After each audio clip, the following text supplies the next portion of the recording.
அறிவோம். அனைவருக்கும் நமஸ்காரம். தற்போது நாம் பார்த்து கொண்டிருக்கின்ற வகுப்பு நைஷ்கர்மிய சித்தி. பகவான் சுரேஸ்வராச்சாரியார் அருளிய ஒரு அருமையான பிரகரண கிரந்தம். இதிலே நம்ம கடந்த வகுப்புகள் மூலமாக அந்த மனம் என்னும் உபாதியின் மூலம்தான் ஆத்மா அனுபவமாகின்றது அப்படின்னு பார்த்தோம். பொதுவாகவே இந்த வேதாந்த பாடத்தை நம்ம படிக்க வரும்போது குருவனுடைய உபதேசம் இருக்கு இல்லையா, தத்துவம் அசி, அந்த மகா வாக்கிய உபதேசத்தை அவர் உபதேசிக்கும் போது சீடன் அவருடைய மனதை உபாதியாகத்தான் பயன்படுத்த வேண்டும். ஏனென்றால் இங்க அந்த புரிதல் ஃபர்ஸ்ட் நமக்கு எதன் மூலமாக கொடுக்க முடியும் அப்படின்னா, மனசு இருந்தா தான் இந்த விஷயத்தை நம்ம உள்வாங்க முடியும். அப்ப மனம் என்ற ஒரு உபாதியின் மூலமாகத்தான் இந்த மகா வாக்கிய உபதேசம் நமக்கு உள்ள போகும். அப்படி உள்ள போய் அந்த மனதனுடைய பரிமாணத்தை நம்ம உயர்த்தி கொள்ளும் போதுதான் அங்கு மனமற்ற அறிவாக அது பிரகாசிக்கும். அதாவது மனோநாசம், மனமற்ற நிலை அப்படிங்கிறதெல்லாம் ஒவ்வொருத்தரும் ஒவ்வொரு மாதிரி சொல்லி கொடுத்தாலும் கூட இங்க உண்மையை நம்ம எப்படி புரிஞ்சுக்கணும் அப்படின்னா, மனசு அப்படிங்கிற ஒரு விஷயத்த அறிவின் உயர் பரிமாணமா தான் நம்ம புரிஞ்சுக்கணும்.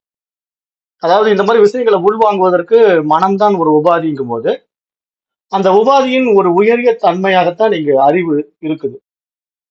அப்போ அந்த மனசு என்ன பண்ணோம்னா, அந்த அறிவு தன்மைக்கு தன்னை உயர்த்தி கொள்ளும் போது அது அறிவாக பிரகாசிக்க ஆரம்பித்து விடும். அங்க மனசுங்கிறது ஒண்ணு இல்லாம போயிடும்.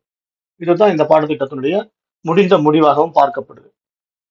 அதை விட்டு மனோநாசம், மனம் நீக்குதல் அப்படிங்கிறத வேற மாதிரி தவறாக புரிந்து கொண்டு அதற்கான பயிற்சிகளும் முயற்சிகளும் செய்வதெல்லாம் கால விரயத்தை உண்டு பண்ணுவது மட்டும் இல்லாமல் அந்த சாதகனை தவறான பாதையில் பயணிக்க வைத்து விடும் என்பதையும் நம்ம புரிந்து கொள்ள வேண்டும்.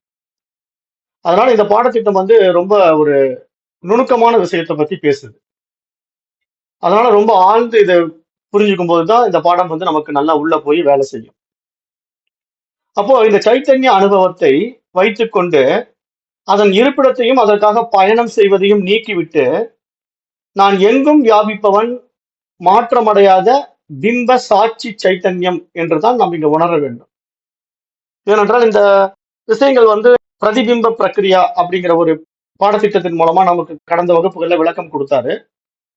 அப்ப அதனால இங்க ஒரு பிம்ப சாட்சி சைத்தன்யமாகத்தான் இங்க மனசு இருந்து அதை உள்ள வாங்கி தன்னுடைய சோர்ஸுக்கு போய் அந்த சோர்ஸாகவே மாறிடுது. அதாவது தன்னுடைய மூலத்துக்கு போய் அந்த மூலத்தோடு இணைஞ்சிடுது அப்படிங்கிற மாதிரி தான் நம்ம இங்க புரிஞ்சுக்கணும். அந்த மூலமாகவே மாறி விடுகிறது அப்படிங்கிற மாதிரி தான் இங்க புரிஞ்சுக்கணும். இதை இந்த வேதாந்த சாஸ்திரம் என்ன சொல்லுதுன்னா, அன்வய வத்திரேக விசாரம் அப்படின்னு பேரு. இந்த வேதாந்த சாஸ்திரத்துல இதை பற்றி நம்ம விசாரணை பண்ணும்போது அன்வய வத்திரேக விசாரம் அப்படின்னு சமஸ்கிருதத்துல சொல்லப்படுது. இது வேதாந்த சாஸ்திரத்தினுடைய ஒரு பெயர். இப்ப புதுசா வந்தவங்களுக்கு இது கொஞ்சம் குழப்பமா இருக்கும். இருந்தாலும் அதை நம்ம தமிழ்ல புரிஞ்சுக்கலாம். அன்வய வத்திரேக விசாரம். இந்த அன்வய வத்திரேக விசாரத்தை நம்ம சரியாக செய்து முடித்து விட்டு நான் இருப்பிடமற்ற ஆத்மாவென்றும் சிதாபாசன் அல்ல என்றும் புரிந்து கொண்டிருந்த பொழுதுதான் அந்த மகா வாக்கியத்தை நம்ம கேட்கும் போது நான் பிரம்மமாகவே இருக்கின்றேன் என்ற அறிவு உடனடியாக வந்துவிடும். அதாவது இப்ப நம்முடைய நிலை எங்க இருக்குது அப்படிங்கிறத நம்ம பார்க்கணும். நான் சிதாபாசனா இருக்கிறேன்னா, சித்தா இருக்கிறேன்னா அப்படிங்கிற அந்த தெளிவு இருக்கணும். அதாவது இந்த பாடத்திட்டத்துல ஆரம்பத்துல நம்ம அந்த மனம், சிதாபாசன் அப்படிங்கிற விஷயமெல்லாம் எடுத்து பேசும்போது அது ஒரு படிநிலையா தான் பார்க்கணும்.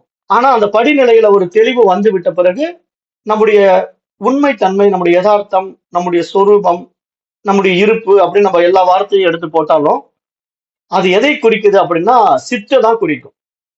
சித்துனா அந்த ஆத்மா, பிரம்மம், அறிவை தான் குறிக்கும். அதை நல்லா புரிஞ்சுக்கணும். அப்ப இந்த அன்வய வத்திரேக விசாரத்தின் மூலமா நான் சிதாபாசன் அல்ல, சித்துதான் என்று ஒரு தெளிவு வந்து விட வேண்டும். அப்பொழுதுதான் நான் பிரம்மமாக இருக்கின்றேன், நான் அந்த அறிவாக இருக்கின்றேன் அப்படிங்கிற புரிதல் வரும்.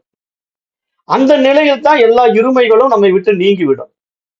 எப்படி கனவுலிருந்து விழித்த உடனே அந்த கனவு கண்ட உலகம் பொய்யாக மறைந்து விடுகிறதோ, அது போல ஞானம் வந்ததும் இந்த உலகமும் பொய்யாகிவிடும். ஆனால் மறைந்து விடாது. இந்த உலகத்தில் நடப்பவைகளை எல்லாம் கனவாக பார்த்து கொண்டிருக்கும் ஒரு மனநிலையை நாம் அடைந்து விட்டிருப்போம் அப்படிங்கறத தான் இங்க நம்ம புரிஞ்சுக்கணும். ஏன்னா இப்ப வந்து உலகத்தை நீக்குவது அப்படின்ன உடனே அந்த உலகமே இல்லாம போயிடுமான்னா அப்படி புரிஞ்சுக்க கூடாது. இந்த உலகத்தை நீக்குவது, இந்த உலகம் வந்து கனவு போல பார்ப்பது அப்படின்னா என்ன அர்த்தம்னா, கனவுல எப்படி ஒரு உலகத்தை நம்ம பார்த்து அதனுடைய உண்மை தன்மையை வந்து நனவுல வந்து உணர்ந்து கொள்கிறோமோ, அந்த கனவு நிலையில உணர்ந்து கொள்ள முடியல இல்லையா? கனவு நிலையில வந்து அந்த கனவு உலகத்தை சத்தியமா பார்க்குது மனசு. ஆனா அந்த நனவு நிலைக்கு வந்த உடனே மனதுக்கு வந்து ஒரு மெச்சூரிட்டி வந்துடுது இல்லையா? நனவு நிலைக்கு வரும்போது தான் மனதிற்கு வந்து பகுத்தறிவு பரிமாணம் வேலை செய்யுது அப்படின்னு நான் நேற்றைய பாடத்துல சொன்னேன். மனம் வந்து எங்க வந்து சரியா இருக்குது? ஆழ்ந்த உறக்கத்திலையும் தன்னை யார் என்று தெரிந்து கொள்ள முடியாது. கனவு நிலையிலும் தன்னை யார் என்று தெரிந்து கொள்ள முடியாது. ஆனால் நனவு நிலையிலே பகுத்தறிவு பரிமாணத்திலே 6ஆம் அறிவு நிலையிலே உயர்ந்து நிற்குது மனசு. அப்போ அந்த விவேகத்தினாலே விசாரணை செய்து பார்க்கும் பொழுது, இது போன்ற வேதாந்த பாடங்களை படித்து நான் யார் என்று விசாரணை செய்து பார்க்கும்போது, அதன் மூலமாக கிடைத்த விவேகத்தின் வாயிலாக இந்த உலகம் கனவு போல மாறிவிடுகிறது. இதுதான் இந்த சாஸ்திர ஞானம். இந்த ஆத்ம ஞானம்ங்கிறது வேற ஒண்ணும் கிடையாது. இந்த உலகம் வந்து ஒரு கனவு போல. அதற்கு தான் நம்ம கடந்த பாடங்கள் எல்லாம் உதாரணம் கொடுத்தோம். எப்படி கொடுத்தோம்? ஒரு திரைப்படம் ஓடிக்கொண்டிருக்கு. அந்த திரைப்படத்துல எல்லா சீனும் வரும். நல்ல சீனு வரும், கெட்ட சீனு வரும். ஆனா அந்த படமா பாத்தீங்கன்னா, நீங்க டென்ஷன் ஆக மாட்டீங்க, ரிலாக்ஸா பாத்துட்டு இருப்பீங்க, என்ஜாய் பண்ணுவீங்க அந்த படத்த. ஆனா அது சீரியஸா உள்ள போய் பூந்துக்கிட்டீங்கன்னா, அங்க கதாநாயகன், கதாநாயகி அழுதாங்கன்னா, நீங்களும் இங்க அழுவீங்க. வில்லன் சண்டை போடும்போது நீங்க பக்கத்து சீட்டுக்காரனை அடிச்சிடுவீங்க. அந்த மாதிரி ஒரு சிச்சுவேஷன் எல்லாம் அங்க வந்துடும். அதனால சினிமாவை சினிமாவா பார்த்தோம்னா ரிலாக்ஸா பார்த்துட்டு வரலாம். சீரியஸா பாத்தீங்கன்னா பிரச்சனைகளை கொண்டு வரலாம். இதுதானே சினிமா தியேட்டர் நடக்குது. அப்போ அது மாதிரி இங்க நம்ம என்ன புரிஞ்சுக்கணும்? இந்த உலகத்தை ஹேண்டில் பண்றது, இந்த உலகத்தை கையாளுவது அப்படிங்கும்போது, இந்த உலகம்ங்கிறது ஒரு திரைப்படம் மாதிரி ஓடிக்கிட்டு இருக்குது. அந்த திரைப்படத்துல எல்லா சீனும் வரலாம். நல்ல சீனு வரலாம், கெட்ட சீனு வரலாம். ஆனா படமா பார்க்கணுமே தவிர ரியாக்ட் பண்ணக்கூடாது. அதற்காக போய் நம்ம வரிஞ்சு கட்டிக்கிட்டு போறாங்கன்னு சொல்றாங்க இல்லையா? நான் உலகத்தை மாத்த போறேன், சமுதாயத்தை திருத்த போறேன் அப்படின்னு வரிஞ்சு கட்டிக்கிட்டு போறவங்க எல்லாம் இருப்பாங்க. அப்படியெல்லாம் வரிஞ்சு கட்டிட்டு போய் இங்க மாத்துறதுக்கெல்லாம் ஒண்ணும் கிடையாது. அது வந்து ஒரு திரைப்படம். ஆல்ரெடி எடுத்த படம். அது ஓடிக்கிட்டு இருக்கு. அந்த படத்தை கம்முன்னு அமைதியா பார்க்கிறது தான் இங்க ஞானிகளுடைய நிலைப்பாடு. அதை நம்ம புரிஞ்சுக்கிறோம். அதுதான் இந்த அன்வய யதிரேக விசாரத்தின் மூலமா நம்ம தெளிவுக்கு வந்துடுவோம். அப்படி வந்து நம்ம இதை புரிஞ்சுக்கும் போது நமக்கு இந்த உலகம் வந்து பொய்யாகிவிடும், இருமைகள் இல்லாமல் போய்விடும் அப்படின்னு சொல்றாரு. அப்போ இந்த உலகம் பொய்யாகி விடும்ங்கிறத எப்படி புரிஞ்சுக்கணும்? மறைந்து விடும் அப்படின்லாம் புரிஞ்சுக்க கூடாது. காணாம போயிடும் அப்படின்னு நினைச்சுக்க கூடாது. கண்ணு முன்னாடி இருக்கும். ஆனா இதுல நடக்கின்ற சம்பவங்கள் எல்லாம் கனவு மாதிரி பார்க்கணும். அவ்வளவுதான். அதுதான் இங்க ஞானம். அப்போ இங்க உண்மையிலேயே அந்த சைத்தன்யம்ங்கிற ஆத்மா எதையும் அனுபவிப்பதில்லை. ஏன்னா இங்க அனுபவிப்பவன் யாரு? மனசு தான் அனுபவிக்குது. மனசு தான் இங்க நல்லதையும் கெட்டதையும் அனுபவிக்குது. சுக துக்கங்களை அனுபவம் ஆக்குது. ஆனா இங்க இந்த ஞானம் வந்த பிறகு அந்த மனதினுடைய புரிதல் எப்படி இருக்கும்னா, அந்த இருமைகளை கடந்து சமநிலையில் நிற்க ஆரம்பிச்சிடும். உயர்வு தாழ்வு பார்க்காது, சுக துக்கம் பார்க்காது. ஏன்னா அதுக்கு மெச்சூரிட்டி வந்துருச்சு இல்லையா? பக்குவம் வந்துருச்சு மனசுக்கு. இந்த பாடத்திட்டங்களை உள்ள வாங்கி வாங்கி ஒரு நல்ல தெளிவு, ஒரு நல்ல புரிதல் வந்ததுனால எல்லாவற்றையும் சமமாக பார்க்கின்ற ஒரு சீர்தூக்கி பார்க்கின்ற நிலைப்பாட்டுக்குள்ள வந்துடுது. அப்போ மனசு வந்து அழட்டிக்காது. அது எது நடந்தாலும் சரி, அந்த சீன் தானே அது. ஒரு நல்ல கும்பாபிஷேகம் கோயில்ல நடக்கிற மாதிரி ஒரு சீன் வந்தாலும் அந்த படத்தை படமா பார்க்கும். ஒரு கொலை பண்ற மாதிரி ஒரு சீன் வந்தாலும் அந்த படத்தை படமா பார்க்குமே தவிர, அதுக்காக அது வந்து ஐயோ இப்படி கொலை பண்ணிட்டாங்களேன்னு பதறவும் செய்யாது. கோயில் கும்பாபிஷேகம் பண்றாங்கன்ட்டு கன்னத்துல போட்டு சாமியை கும்பிடாது. ஏன்னா ரெண்டுமே அதுக்கு சமமா இருக்கிற மாதிரி ஒரு திரைப்படம் தான் அங்க ஓடிக்கிட்டு இருக்குங்கிறத பார்த்துக்கிட்டு இருக்கோம். அப்ப அதுதான் இங்க தெளிவு ஞானம் என்பதாகவும் பார்க்கப்படுது. அப்ப இந்த மாதிரி இருக்கும்போது அதன் இருப்பில் இப்போ இந்த ஆத்மாவினுடைய இருப்பிலே மனமானது எல்லாவற்றையும் அறிந்து கொள்கிறதுனாலும், இந்த எண்ணங்கள் உலகம் இவை யாவும் அறியப்படுகிறது என்றாலும், சாட்சி என்ற மற்றொரு பெயரினாலே தான் இந்த ஆத்மா அழைக்கப்படுகிறது. காரணம் என்னன்னா, இது எல்லாவற்றையும் அது பார்த்து கொண்டிருப்பதாக நம்ம சொல்றோம். ஏன்னா இங்க என்ன வேணா நடக்கலாம். சினிமா படம் ஓடிக்கிட்டு இருக்கு, அந்த படத்தை அது பார்த்துக்கிட்டு இருக்குது. அதனால அதை சாட்சின்னு சொல்றோம். ஆனா இங்க என்னன்னா, அந்த சாட்சி வந்து இன்னொரு பெயரால நம்ம சொல்லும் போது, மனம் என்னும் கண்ணாடியின் மூலம் பார்ப்பவனாகவும் பார்க்கப்படுகிறது. ஏன்னா அதே அறிவு தான் பார்க்கும்போது பார்ப்பவன்கிற ஒரு விஷயத்துக்குள்ள வருது இல்லையா? மனசுக்குள்ளதானே வந்து அதை பார்க்குது. அப்ப மனதின் மூலமாக பார்க்கப்படும் போது பார்ப்பவன்கிற ஒரு பெயரையும் அங்க பெறுது. அது வந்து இந்த ஆத்மா மனதின் மூலமாக பார்ப்பவனாக மாறுவது போல, அந்த மனதினால் படைக்கப்பட்ட அனாத்ம விஷயங்களாக பார்க்கப்படும் பொருட்கள் இருக்கு. இந்த உலகம்ங்கிற ஒரு விஷயம் இருக்கு. ஏன்னா இது யாரால் படைக்கப்பட்டது? இந்த உலகம்ங்கிறது அந்த மனதினால் தான் படைக்கப்பட்டது. அப்ப அந்த மனம் வந்து படைத்துக் கொண்ட இந்த பிரம்மாண்ட பேர் அண்டத்தை பார்க்கப்படும் பொருளாக பார்க்கும்போது கூட அது என்னவா உண்மையில் இருக்கு? அனாத்ம விஷயங்களா தான் இருக்கு. காரணம் என்ன? அது மனம் தான் படைத்துக் கொண்டது அது. அதனால அது அனாத்ம விஷயங்களாக பார்க்கப்படுகிறது. இந்த நிலையில ஆத்மாவை வந்து எல்லாவற்றையும் பார்க்கின்ற சாட்சி என்பதாகத்தான் நம்ம பார்க்கிறோம். அதனால என்ன ஆகுதுன்னா அந்த அனாத்மாவை கூட நம்ம சாட்சியாகத்தான் பார்க்க முடியும். ஏன்னா எல்லாமே வெற்று பார்வை தான். அதுல வர சம்பவங்கள்ல போய் நம்ம சிக்க மாட்டோம். அப்படியே சாட்சியா பார்த்து கொண்டிருப்போம். இதைத்தான் வந்து ஆதிசங்கரருடைய திருஷ்ய விவேகம் வந்து எடுத்து சொல்லுது. ரெண்டே விஷயத்துல சொல்லும். பார்ப்பவன் பார்க்கப்படும் பொருள் அப்படிங்கிற ரெண்டு விஷயத்துல சொல்லும். இதற்கு இன்னொரு பெயரும் இருக்கு. சாட்சி சாட்சிய விவேகம் அப்படின்னு இன்னொரு பெயரும் இருக்கு. திருஷ்ய விவேகம் மாதிரியே சாட்சி சாட்சிய விவேகம் அப்படின்னு சொல்லலாம். ஆனா இங்க என்ன புரிதல் அப்படின்னா, நாம ஏற்கனவே அந்த திரிபுடியில உங்களுக்கு அதை எளிமையா புரியுற மாதிரி விளக்கம் கொடுத்திருப்பேன். ஏன்னா இங்க வந்து நம்ம 3 விஷயங்கள் எடுத்து பார்க்கும்போது இங்க பார்ப்பவன்கிறது மனசா அல்லது ஆத்மாவா அந்த அறிவா அப்படிங்கிற சந்தேகம் நிறைய பேருக்கு வரக்கூடாது அப்படிங்கிறதுனாலதான் அந்த அறிவு மட்டும்தான் இருக்குது. இங்க உண்மையிலேயே அறிபவனோ அறியப்படும் பொருட்களும் கிடையாது. ஏன்னா இதெல்லாம் மாய பிம்பங்கள். திரைப்படம் ஓடிட்டு இருக்கு, திரையில படம் ஓடிட்டு இருக்கு. அந்த படம் ஒரு சத்தியமானது கிடையாது. தோன்றி மறையக்கூடிய விஷயங்களா இருக்குது. இருந்தாலும் அது எதனுடைய அதிஷ்டானத்துல இருக்குதுன்னா அந்த வெள்ளை திரையினுடைய அதிஷ்டானத்துல அந்த படம் ஓடிட்டு இருக்கு. வெள்ளை திரை இல்லைன்னா அந்த படத்துல எந்த சம்பவங்களும் நமக்கு தெரியாது. ஸ்கிரீன்ல வந்து என்ன ஓடுதுன்னு தெரியாது. அப்போ ஸ்கிரீன்ல ஓடக்கூடிய அந்த படத்தினுடைய அத்தனை நிகழ்வுகளையும் சாட்சியா அந்த வெள்ளை திரை பார்த்து கொண்டிருப்பது போல இங்க அறிவு எல்லாவற்றையும் பார்த்து கொண்டிருக்கிறது. அதுவே அறிபவனாகவும் அறியப்படும் பொருளாகவும் இருக்கின்றதுங்கிற அதனுடைய நிலைப்பாட்டை நம்ம கீழே கொண்டு வந்து மனதளவுல கொண்டு வந்து அதை பார்க்கிறோம். அப்படி புரிஞ்சுக்கணும்.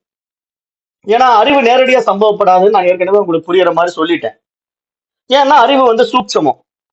ஆனா இந்த மனசு இந்த உலகம் எல்லாம் இங்க விரியும் போது மனமும் சூட்சமா இருக்கிறதுனால நான் நேற்று என்ன உங்களுக்கு உதாரணம் கொடுத்தேன். அந்த லட்டு சாப்பிடணுங்கிற ஒரு ஆசை வந்து மனசுக்கு தான் வருது, சூட்சமான மனதிற்கு தான் வருது. ஆனா மனதை நம்ம கண்ணுல பார்க்க முடியாது, கைகளால் பிடிக்க முடியாது.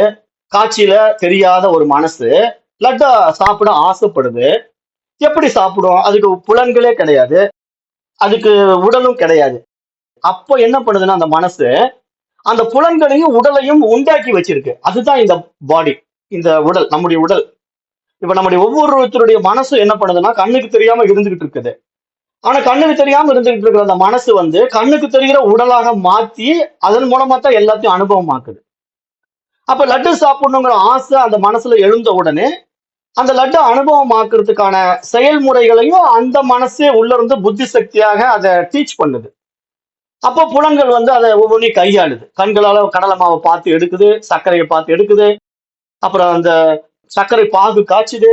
இந்த மாதிரி என்னென்ன செய்யணுங்கிற அந்த ப்ரிப்பரேஷன் மெத்தடை ஒரு புத்தி சக்தியினால புரிந்து கொண்டு அந்த லட்டை தயார் பண்ணி அந்த லட்டை சாப்பிடும்போது அதனுடைய சுவைய, அலாதியான சுவையை வந்து ஆனந்தம் அடையுது.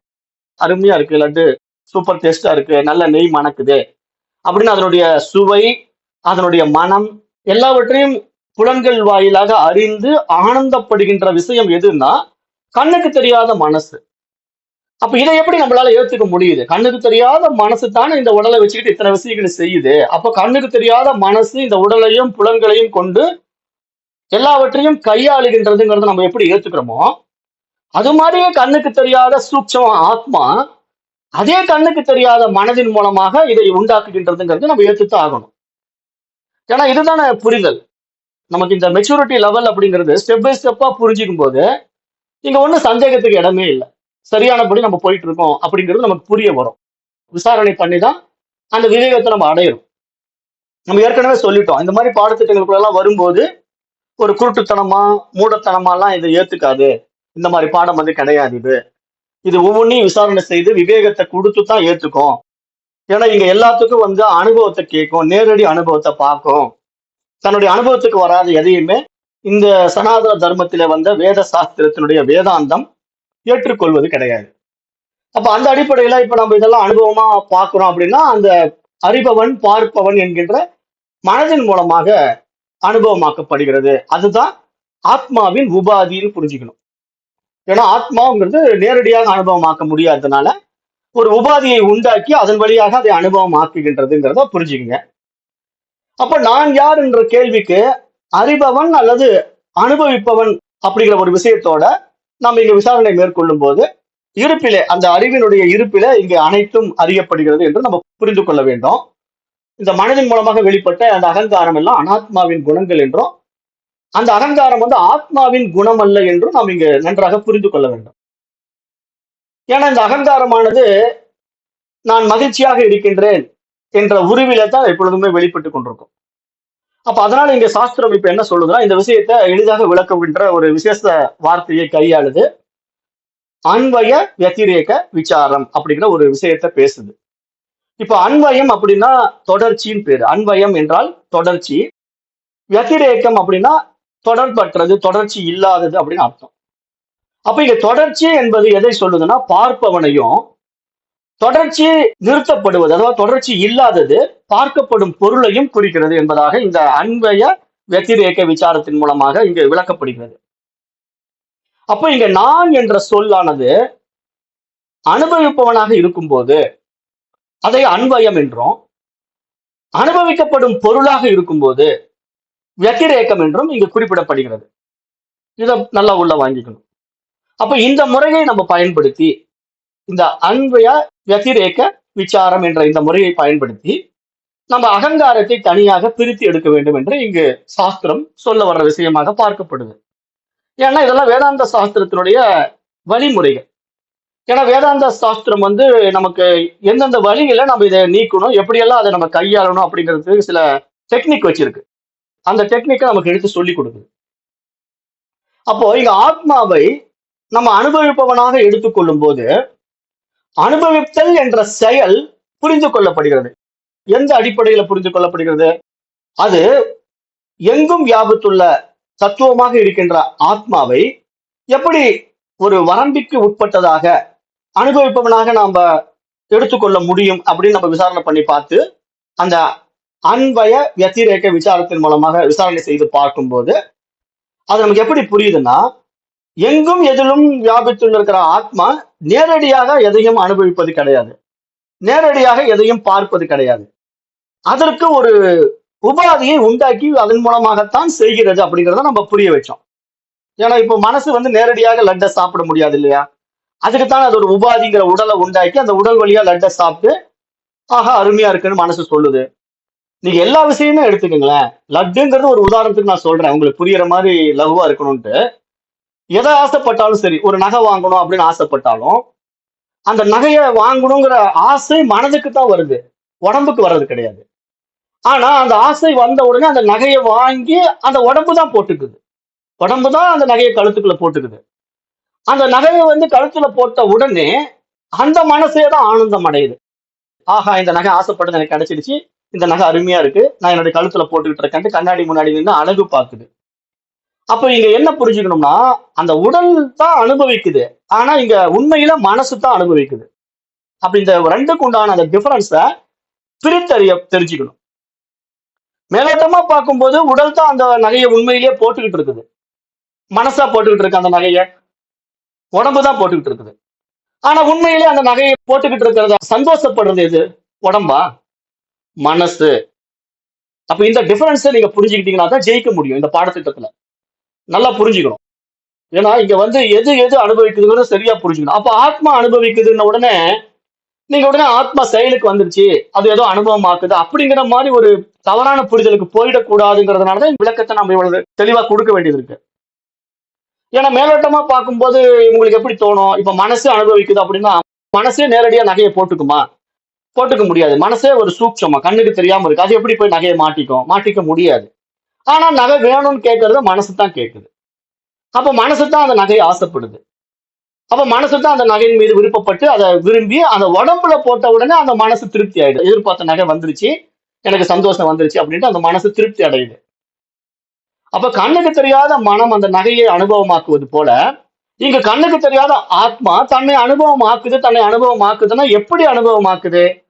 இந்த மனதின் மூலமாக, இந்த உடலின் மூலமாகத்தான் இந்த விஷயங்களை அனுபவமாக்குது. அப்படி புரிஞ்சுக்கணும். நேரடியாலாம் வந்து அனுபவமாக்குறது கிடையாது. ஏன்னா ஆன்மா வந்து எப்படி நேரடியா வரும்? அதுதான் சூட்சமாச்சு, கண்ணுக்கு தெரியாம இருக்கு. ரெண்டாவது அது எங்கும் வியாபித்து இருக்கு, எல்லை இல்லாமல் இருக்கு. அப்படிப்பட்ட ஆத்மாவுக்கு என்ன அனுபவம் தேவைப்படுது? ஒண்ணுமே தேவையில்லை.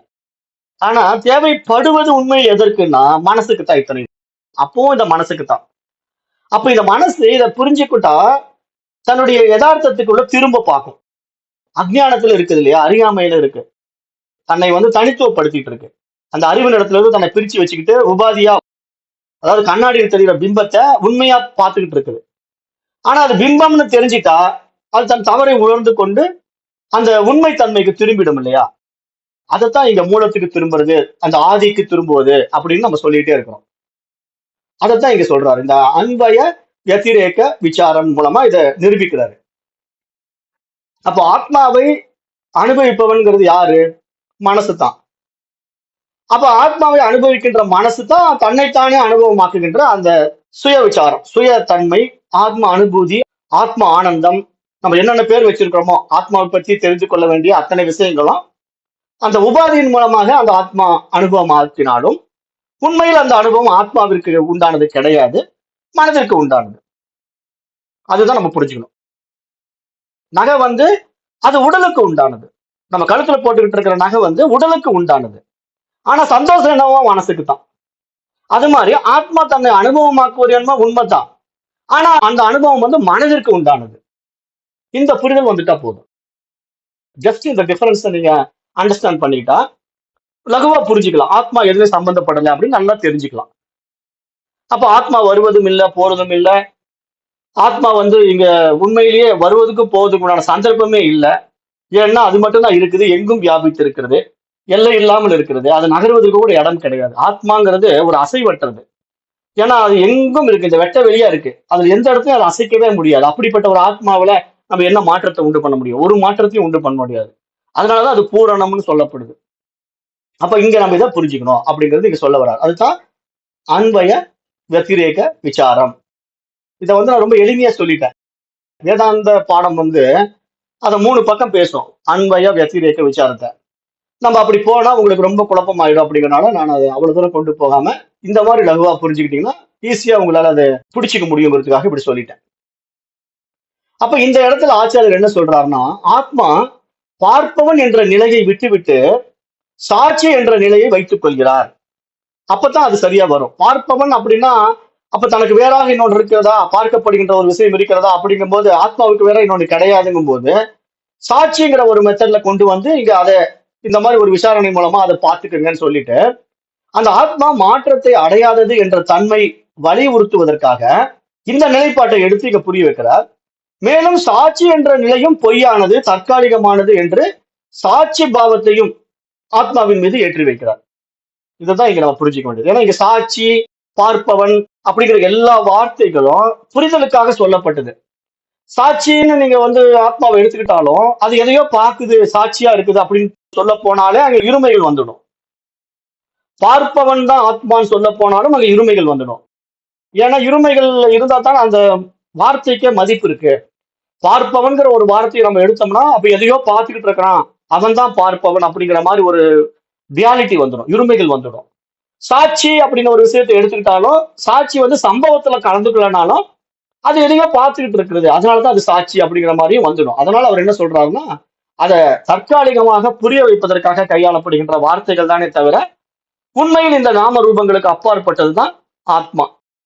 அதனால ஆத்மா எதிலும் சம்பந்தப்படாதது, எதிலும் வந்து போகாதது அப்படிங்கிறத விளக்கம் கொடுத்து இங்க நமக்கு புரிய வைக்கிறார்.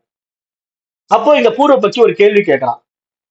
அகம் என்ற சொல் ஆத்மாவை குறித்தால் எப்படி மகா வாக்கியமான அகம் பிரம்மாஸ்மி என்பதை நிரூபிக்க முடியும்? எவ்வாறு ஜடமான மித்யாவான அனாத்மாவை ஆத்மாவோடு சம்பந்தப்படுத்த முடியும் அப்படிங்கிற மாதிரி ஒரு கேள்வியை பூர்வ பற்றி எழுப்பலாம். அகம் அப்படிங்கிறது நானுங்கிற ஒரு வார்த்தை. அப்போ அது ஆத்மாவை வந்து குறிக்கிறதா இருந்தா, இப்ப அகம் பிரம்மாஸ்மி அப்படின்னா நான் பிரம்மமாக இருக்கிறேன் அப்படிங்கிற ஒரு மகா வாக்கிய உபதேசத்தை நம்ம பார்க்கும்போது அப்ப அந்த நானுங்கிற வார்த்தை வந்து அகம் பிரம்மாஸ்மி என்பதை வந்து அந்த ஜடமான அல்லது நித்தியத்துவமான அனாத்மாவாகிய இந்த உலக விஷயத்துல அந்த அகங்காரத்தை, நான் சொல்லக்கூடிய மனசு, அகங்கார மனசை எப்படி நீங்க போய் ஆத்மாவோட சம்பந்தப்படுத்த முடியும் அப்படிங்கிற ஒரு கேள்வி அவன் எழுப்புறான். காரணம் என்னன்னா, இப்ப மனசு வந்து மித்தியா தானே, அதாவது மனம்ங்கிறது உண்மையில கிடையாது, அது ஒரு மாய கண்ணாடி அப்படின்னு நம்ம பார்த்தோம். அப்படி மித்தியாவாகிய மனசு வந்து அனாத்மாவை தான் நம்ம பார்க்கிறோம், ஆத்மாவா பார்க்க முடியாது. காரணம் என்ன? அது ரெஃப்ளெக்ஷன் தானே, பிரதிபிம்பம் தான், ரியல் கிடையாது. அப்ப ரியலா இல்லாததை எப்படி நீங்க ரியலா மாத்துறீங்க, அதோட எப்படி சம்பந்தப்படுத்துறீங்க அப்படிங்கிற ஒரு கேள்வியை பூர்வபட்சி எழுப்புறதுல அதுக்கு இவர் பதில் சொல்றாரு, ஆச்சாரியர் பதில் சொல்றாரு. என்ன சொல்றாருன்னா, நான் என்ற சொல் பொதுவா அகங்காரத்தை குறித்தாலும் பேசுகின்ற இடத்தை பொறுத்து சைத்தன்யமாகவும் குறிப்பதாக நம்ம அறிகின்றோம். வரையறுக்கப்படாத ஆத்மாவை நான் என்ற லட்சணையின் மூலமாகவோ உட்குறிப்பின் மூலமாகவோ தான் இங்கு குறிப்பிடப்படுகிறது. உதாரணமாக, நான் நன்கு உறங்கினேன் என்ற வாக்கியத்தில் நான் என்பது இங்கு சைத்தன்யத்தை குறிக்கிறது அப்படின்னு சொல்றாரு. ஏன் அப்படி சொல்றாருன்னா, பொதுவாகவே இப்ப நான் நன்றாக உறங்கினேன் அப்படிங்கிறத யார் சொல்ல முடியும்? மனசு சொல்ல முடியாது. காரணம் என்ன அப்படின்னா, மனசு ஆழ்ந்த உறக்கத்துக்குள்ள போன உடனே ஒடுங்கிடுது இல்ல. நம்ம கடந்த படத்துல பார்த்தோம். அதாவது மனசு இந்த நனவு உலகத்தை விட்டு தூங்கும் போது கனவு உலகத்துக்கு போச்சு அப்படின்னா, அங்க வேறு ஒரு உலகத்தை படைச்சுக்குது, இங்க இந்த உலகமே இல்லை அப்படிங்கிறத நம்ம பார்த்துட்டோம். சரி, கனவு உலகத்துல வேற ஒரு உலகத்தை அனுபவிச்சுட்டு இருக்கிற மனசு டீப் ஸ்லீப் போகுது, நல்லா ஆழ்ந்த உறக்கத்துக்கு போயிடுது. அப்ப உண்மையிலேயே மனசு என்ன ஆயிடுதுன்னா ஒடுங்கியே போயிடுது. அது எந்த ஒரு சலனத்திலையும் இல்லை, அது மூலத்துக்கு திரும்பிடுது, காரண தேகத்துல போய் ஒடுங்கிடுது. அப்ப அந்த மனசுக்கு என்ன நடக்குதுன்னே தெரியாது. அதுதான் நம்ம உதாரணம் சொன்னோம். காரண தேகத்துல போய் மனசு ஒடுங்கும் போது நான் ஆனா பெண்ணான்னு தெரியாது, நான் மருத்துவனா வழக்கறிஞரான்னு தெரியாது, நான் இந்தியனா இஸ்லாமியான்னு தெரியாது, எதுவுமே தெரியாம தூங்கிட்டு இருக்கிற என்னுடைய நிலைப்பாட்டுல நான் நன்றாக உறங்கினேங்கிறது மட்டும் எப்படி தெரியும்? நிச்சயமா தெரியாது. காரணம் என்ன? மனசுக்கு அது தெரியவே தெரியாது. ஆனா விழிப்பு நிலைக்கு வந்த பிறகுதான் நான் நன்றாக உறங்கினேன் என்று சொல்றோம் அப்படின்னா, அப்ப அந்த இடத்துல நான் நன்றாக உறங்கினேன் என்பதை யார் சொல்ல முடியும் பார்த்தா ஆத்மா தான் சொல்ல முடியும். காரணம் என்ன? ஆத்மா தான் லைவ்லயே இருக்கு, எப்பொழுதுமே இருந்து கொண்டிருக்கு. மனசு வந்து போகுது. நனவு நிலையில ஒரு உலகத்தை அனுபவிக்குது, கனவு நிலையில ஒரு உலகத்தை அனுபவிக்குது, ஆழ்ந்த உறக்கத்துல இல்லாமையே போயிடுது மனசு. அப்ப இந்த மாதிரி இருக்கக்கூடிய நிலைப்பாட்டுல அது பலவாறாக பரிணமிக்கிறதுனால இந்த மூன்றுக்கும் சாட்சியா ஆத்மா இருந்து கொண்டே இருக்கிறது. அவஸ்தாத்ரய சாட்சி அப்படின்னு ஆத்மாவுக்கு பேரு. மூன்று விஷயங்களையும் ஆத்மா பார்த்து கொண்டே இருக்கும். பார்த்து கொண்டே இருக்குதுன்னா அதுக்கு உண்டான அனுபவம், அது ஆத்மாவினுடைய அனுபவம். ஆனா அது மனதின் மூலமா தான் நடந்துகிட்டு இருக்கிற வரைக்கும் நம்ம ஆத்மா அனுபவத்தை உண்டாக்குறோம். ஆனா அதே ஆத்மா சுயம் பிரகாச அறிவா இருக்கிறதுனால ஆழ்ந்த உறக்கத்துல மனசே இல்லாம தன்னை தெரிஞ்சுக்கிட்டு இருக்கு. நான் இருக்கிறேன்ங்கிற அந்த நிலைப்பாடுக்கு ஆத்மாவுக்கு இன்னொரு விஷயம் வேண்டியதே கிடையாது. ஆனா அது தன்னை வெளிப்படுத்துவதற்காக உண்டாக்கிக்கிட்டதான் மனம் என்னும் மாய கண்ணாடி. தன்னையே தான் பார்ப்பதற்கு ஆசைப்பட்டதுனால உண்டாக்குகின்ற அந்த உபாதி தான் மனம் என்ற மாய கண்ணாடி. ஆனா அந்த மனம் என்ற மாய கண்ணாடி இல்லைன்னாலும் ஆத்மா இருப்பது சத்தியம் தானே. ஏன்னா அது மட்டும் தானே இருக்கிறது. அப்ப தன்னுடைய இருப்பை தான் அறிய முடியாமல் யாராலும் இருக்க முடியாது இல்லையா? இதுக்குத்தான் நான் உங்களுக்கு எல்லாம் புரியுற மாதிரி நம்ம எளிமையான உதாரணத்தை நான் கடந்த முறை பாடத்துல சொன்னேன். எப்படி சொன்னேன்னா, இப்ப நான் என்ன தெரிஞ்சுக்கணும் அப்படின்னா 2 விதத்துல தெரிஞ்சுக்கலாம். ஒண்ணு, நான் போய் கண்ணாடி முன்னாடி நின்று என்னுடைய உடல் உருவத்தை பார்த்து, ஓ நான் இப்படி எல்லாம் இருக்கிறேனா, என்னுடைய ஹேர் ஸ்டைல் இப்படி இருக்கா, நான் இப்படி தாடி விட்டுருக்கேனா, மீசை இப்படி வச்சுட்டு இருக்கேனா அப்படிங்கறதெல்லாம் நான் ஒரு உருவத்தின் மூலமா என்ன பார்க்கிற ஒரு விசேஷத்தன்மை இருக்கு. அதுக்கு எனக்கு என்ன உபாதி தேவைப்படுதுன்னா, கண்ணாடிங்கிற ஒரு உடல் தேவைப்படுது. எனக்கு வேறாக ஒரு உபாதினா இங்க சமஸ்கிருத வார்த்தையில உடல் அப்படின்னு புரிஞ்சுக்கணும். தனக்கு வேறாக ஒரு உடலை உண்டாக்குறேன், கண்ணாடிங்கிற ஒரு உடலை உண்டாக்கி அதுல போய் நான் நின்று பார்க்கும்போது என்னுடைய உடல் அழகை நானே கண்ணாடியில பார்த்து ரசிக்கிறேன். இந்த தாடி இப்படி இருக்குது, இப்படி கொஞ்சம் ட்ரிம் பண்ணிக்கலாம், அந்த ஹேர் ஸ்டைல கொஞ்சம் மாத்திக்கலாம் அப்படின்ற மாதிரி நான் என்னுடைய உடல் அமைப்புகளை கண்ணாடியில பார்த்து ரசிக்கிறது ஒண்ணு இருக்கு. இன்னொன்னு என்னன்னா, இப்ப நானும் என்னுடைய நண்பனும் 2 பேரும் ஒரு ரூம்ல உட்காந்து பேசிக்கிட்டு இருக்கிறோம். திடீர்னு கரண்ட் போயிடுது, கும் இருட்டு ஆயிடுது. அந்த கும் இருட்டுல நானும் என் நண்பனும் பேசிக்கிட்டு இருக்கிற அந்த அறையில 2 பேர் எங்க இருக்கோம்னே தெரியல. நம்ம 2 பேருக்கு முன்னாடி வச்ச டீப்பாயில டீ டம்ளர் எங்க இருக்குது, பிஸ்கட் எங்க வச்சிருக்கு, அந்த ரூம்குள்ள என்னென்ன இருக்குது அப்படி எதுவுமே தெரியாத கும் இருட்டு. என் நண்பன் அங்க இருக்கிறானா இல்லையான்னு கூட என்னால கண்டுபிடிக்க முடியல. அவன் அந்த சீட்டை விட்டு எழுந்துட்டா கூட எனக்கு தெரியாது. அப்படி ஒரு கும் இருட்டு. ஆனா நான் இருக்கிறேன்ங்கிறது எனக்கு தெரியுமா? தெரியாது. இந்த விஷயத்துல பாருங்களேன், நான் இருக்கிறேங்கிறத அந்த இருட்டுல எனக்கு இன்னொருத்தர் சொல்லணுமா, நீங்க இருக்கீங்க அப்படின்னு சொல்லணுமா? யாருமே எனக்கு தேவையில்லை. இன்னொரு உபாதி கூட எனக்கு தேவையில்லை, இன்னொரு உடல் கூட எனக்கு தேவையில்லை. என்னுடைய இருப்பை நான் எப்பொழுதும் அறிந்து கொண்டிருக்கிறேன். அதனால எனக்கு இன்னொரு உடம்பு கண்ணாடியில பார்த்துதான் நான் இருக்கிறேங்கிறத நான் வெரிஃபை பண்ண வேண்டியது கிடையாது இல்லையா? நான் இருக்கிறேனுங்கிறது எனக்கு இருட்டுல கூட தெரியும். நான் இருக்கிறேனுங்கிறது. அது யாரும் எனக்கு காட்டிக் கொடுக்க வேண்டிய அவசியம் கிடையாது இல்லையா? அப்ப தன்னுடைய இருப்பை நான் எப்பொழுதும் அறிந்து கொண்டிருப்பது போலவே, ஆத்மாவுக்கும் இந்த விசேஷத்தன்மை இருக்கிறது இல்லையா? அதுதானே நான் இருக்கிறேன்னு சொல்ல முடியும். உண்மையிலேயே அந்த அகம் அப்படிங்கிற வார்த்தைக்கு சரியான புரிதல் எங்க இருக்குதுன்னா, ஆத்மாவிடத்தில் தான் இருக்குது. ஆத்மா தான் உண்மையிலே தன்னை அகம் அகம்னு சொல்ல முடியும். அகம் பிரம்மாஸ்மிங்கிறது ஆத்மா மட்டும் தான் சொல்ல முடியும். மனசு சொல்ல முடியாது. சொன்னா என்ன ஆகும்? மனசுக்கு அந்த ஆத்ம தன்மை வந்த மாதிரி ஆயிட்டா, இருமைகள் வந்துடும் இல்லையா? அதனால இங்க நம்ம அகம் பிரம்மாஸ்மின்னு சொல்லும்போது நம்ம மனசா இருக்கக்கூடாது. அதுதான் பாயிண்ட். நல்லா புரிஞ்சுக்கணும். அகம் பிரம்மாஸ்மின்னு சொல்லுபவன் அறிவாக இருக்க வேண்டும், பிரம்மமாக இருக்க வேண்டும். அப்பொழுது மட்டும்தான் அதை சொல்ல முடியும். சும்மா படிப்பை படிச்சுட்டு அகம் பிரம்மாஸ்மின்னு சொல்லிக்கிட்டு விவகாரத்துல ஈடுபட்டு கொண்டு பிரச்சனைகள் வரும்போது புலம்புறவன் எப்படி பிரம்மமாக இருக்க முடியும்? தன்னுடைய குடும்பத்துல ஒரு பிரச்சனை வந்த உடனே அழுவுறதும், தனக்கு பொருளாதார பிரச்சனை வந்த உடனே அதனால மனம் வருத்தப்படுவதும், அல்லது தனக்கு லாட்டரியில ஒரு பணம் விழுந்துருச்சுன்ன உடனே தலகால் புரியாம ஆடுறதும் எப்படி ஆத்மாவுடைய விஷயமாக இருக்க முடியும்? அது மனதனுடைய சேஷ்டை தானே. அப்ப அவன் எப்படி அகம் பிரம்மாஸ்மின்னு சொல்ல முடியும்? அப்படி இருக்கவன் அகம் பிரம்மாஸ்மின்னு சொல்ல முடியாது. அது வந்து பரோட்ச ஞானம்.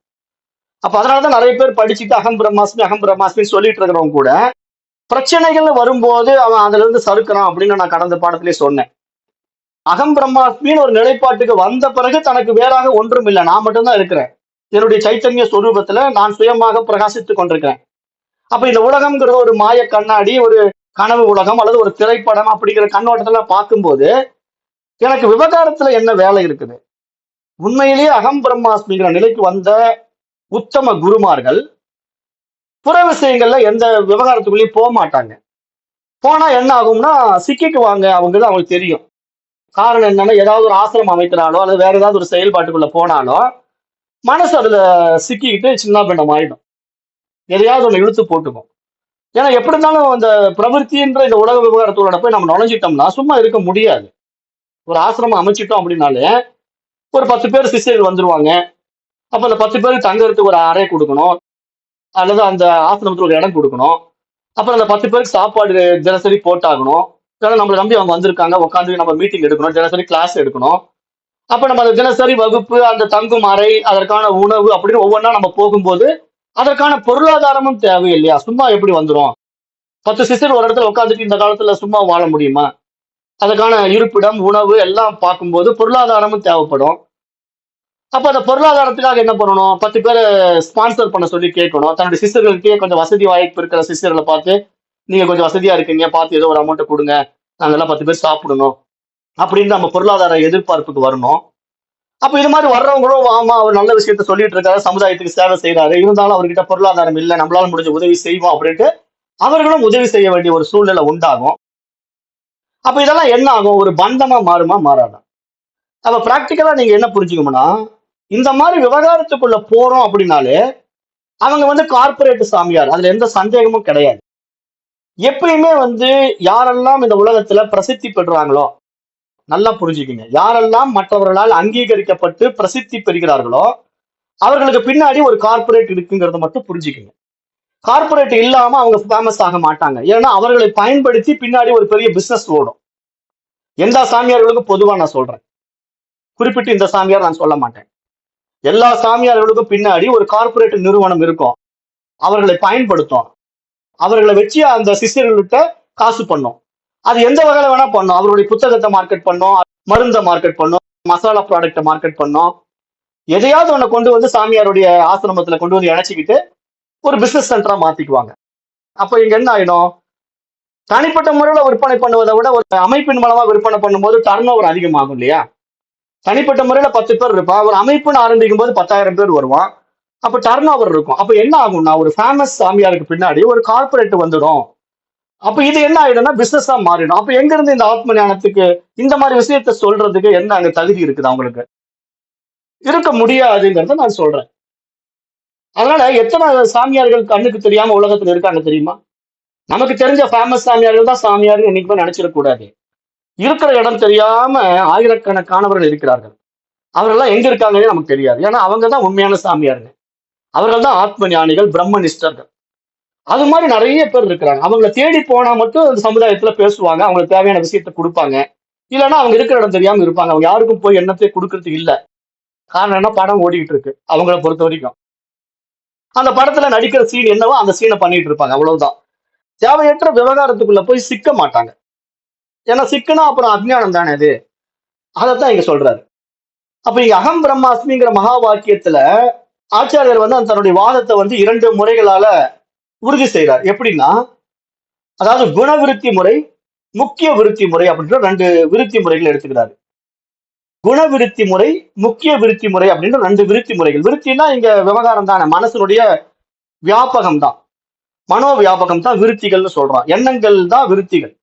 நம்ம இடத்துல என்ன மாதிரி எண்ணங்கள் எல்லாம் வெளிப்பட்டுக்கிட்டே இருக்கோ அதெல்லாம் விருத்திகள் தான்.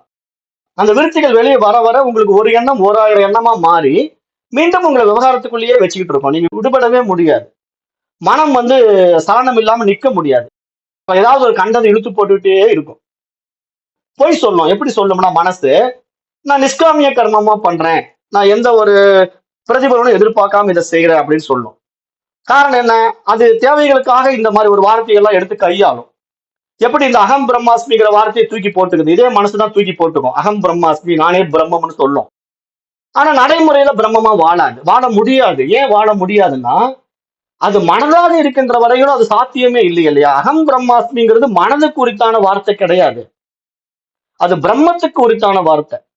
அப்ப பிரம்மங்கிற நிலைப்பாடு சரியா புரியாததுனாலதான் அகம் பிரம்மாஸ்மி என்று சொல்லிக் கொண்டுகின்ற ஒரு சாதகன் கூட மனதளவிலேயே அதை சொல்லிக் கொண்டு மீண்டும் இந்த மனோ விகாரங்களிலேயே சிக்கிக் கொண்டிருக்கின்றான் அப்படிங்கறத இங்க புரிய வைக்க பாக்குறாரு.